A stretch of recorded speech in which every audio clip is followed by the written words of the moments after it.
It's time to feel what you've been bottling up. Life in rural America isn't easy. The long hours, the constant pressures, the demands of the land, livestock, and family, it all takes a toll. We're tough and we've got grit, but somewhere along the way, toughness started meaning bottling up emotions and powering through. But here's the truth. That strategy, it's not working and it's poisoning us. Maybe you've noticed and maybe you haven't, but the numbers don't lie. We're breaking down and it's showing up in our bodies, our relationships, and in the rising suicide rates in agriculture. You don't have to carry any of it alone. There's another way. If you're ready to stop being weighed down and start moving forward, my one-on-one good movement guidance is now open. Visit the link in the show notes to learn more and see if one-on-one guidance could be for you.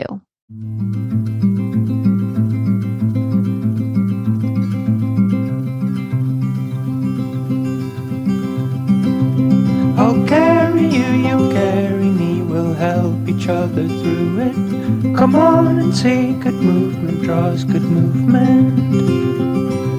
Welcome to Good Movement Draws Good Movement, the podcast where farmers, ranchers, and rural folks can grow relationally through awareness, understanding, and effective communication. Hey, it's T. I'm your host, and I, along with my guests, will be covering topics related to drawing good movement. Things like self and social awareness, brain science, positive psychology, extending grace, and so much more. We'll share tools that can help you understand why you are the way you are, why others are the way they are, and how you can use that to step out of self-told lies with grace and compassion to draw good movement in conversations, relationships, and life in rural America. Let's go draw good movement. Welcome back to the Good Movement Draws Good Movement podcast. Hold on to your hats because I'm about to share what's probably an unpopular opinion. I do not like the memes, reels, and TikToks joking about doing any kind of cattle work with your spouse, ending up in a fight, sorting cattle with family, turning into a screaming match, taking a tongue lashing while backing a trailer, and the like. And it seems the ag and rural side of the internet abound with this sort of content these days. Don't get me wrong, I'm not a fun hater who lacks a sense of humor. I love me a well-placed dad joke, and I don't think I've ever met a pun I didn't like. But quite frankly, I do not find the humor in these types of communication breakdowns worth the harm they cause, the actual harm those types of breakdowns cause our relationships and mental health.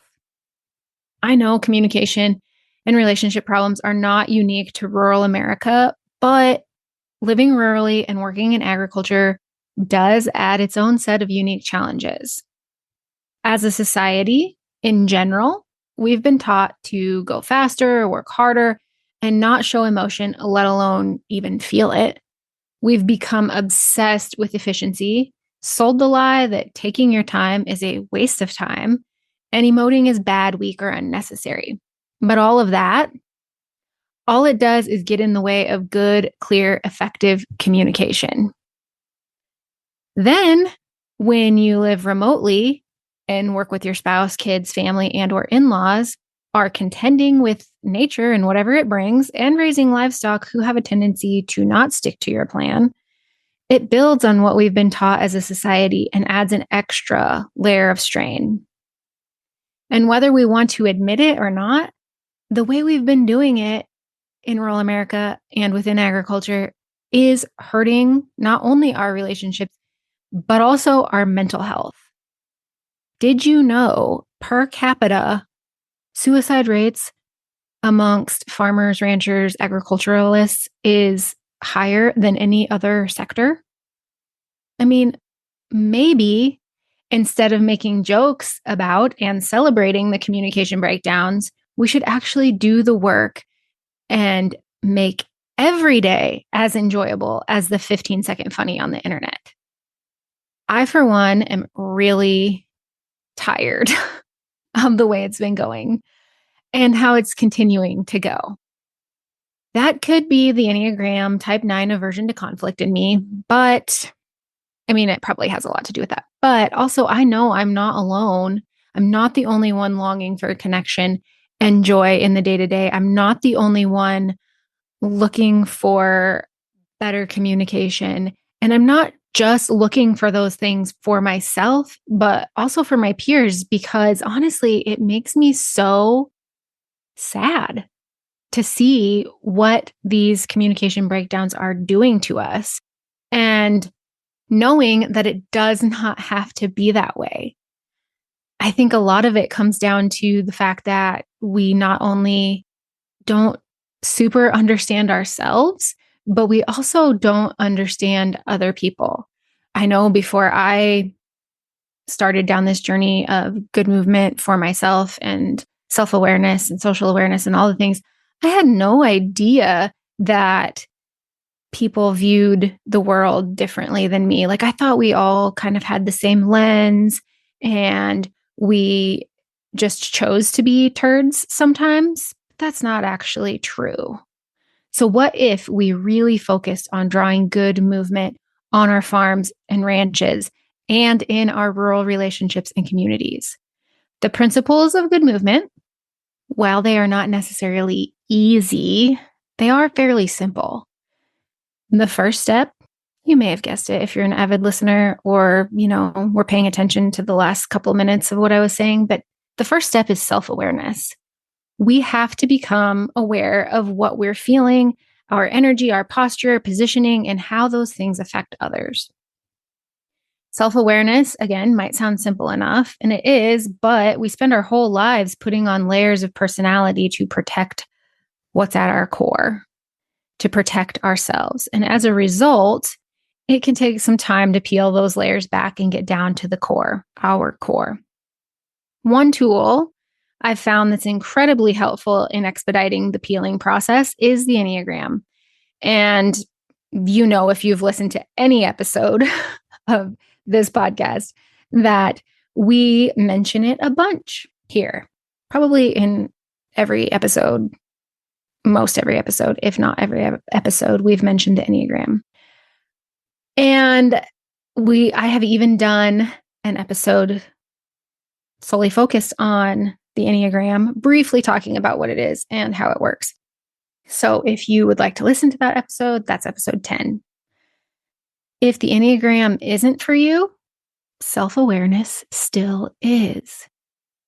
Self-awareness also can come through mindful reflection, asking yourself honest questions about your behaviors and what's at the root of them, getting curious about what you're feeling and why you're feeling it, recognizing your energy when it's high, low, in between, and so on. And inner work is actually outer work. Like all of this starts with growing in self-awareness, but then we add in social awareness and having an understanding of the fact that there's always a why and a reason behind behaviors, the behaviors that we see and the behaviors that we exhibit. When we aren't aware, we can, and often do, assign our own meaning to those behaviors without knowing what's truly driving them. And that is where a lot of communication breakdowns happen, in assumptions and the stories we create in our minds. In episode 19, the episode that came out last week, I talk about how our minds don't like missing pieces, mystery, or ambiguity. And so we fill in the blanks to make things make sense. Except, while that does give us a little peace of mind on account of the plausibility of the story, the blanks we fill are still quite often filled with fiction rather than fact. So we're going off stuff that's mostly not true. But you know what helps us fill them with fact? Fill those blanks with fact? Honest questions. If you listen to episode 12, you know I am a big fan of asking honest questions. Super big on honest questions. Honest questions not only help us move forward from a place of knowledge, they also help us understand others. And understanding others That's part of social awareness. Understanding others, or at least the lens through which they view the world, is also expedited through the Enneagram.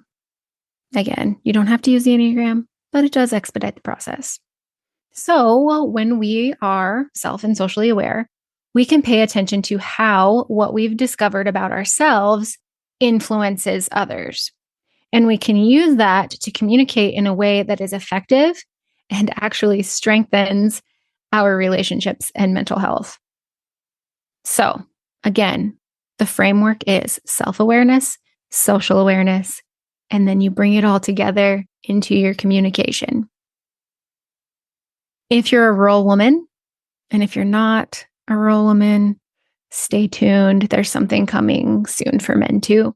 But if you are a rural woman and you feel as strongly as I do about making changes and drawing good movement in rural America, or if you find yourself emotionally tapped trying to navigate the highs and lows of marriage, family dynamics, and or friendships in rural America, struggling with loneliness, lack of socialization, or finding your people, overwhelmed by the constant challenges of communicating and expressing yourself effectively, and tired and longing for more joy and true connection, the Good Movement Collective is for you.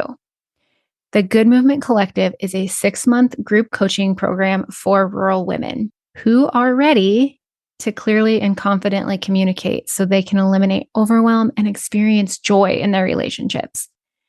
Inside the collective, we'll take a holistic approach, focusing not only on improving communication skills, but also nurturing emotional and mental well-being as well, because that's when the really good stuff happens.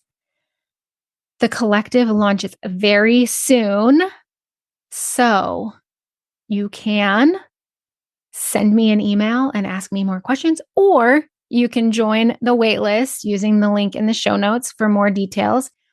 And if you do join the waitlist, you not only get more details before everyone else, you also get to be first in line when the doors open. I'm very excited about this program, and I hope that you will join me inside. But until next time, draw good movement. Thanks so much for tuning in. I'm so grateful for you. If you found value in this episode, I'd love for you to share with others who might also benefit from tuning in. Share by word of mouth, send it in a text, take a screenshot and post it on social media, or share however you prefer. And if you haven't already, hit the follow or subscribe button so you never miss an episode. Until next time, draw good movement.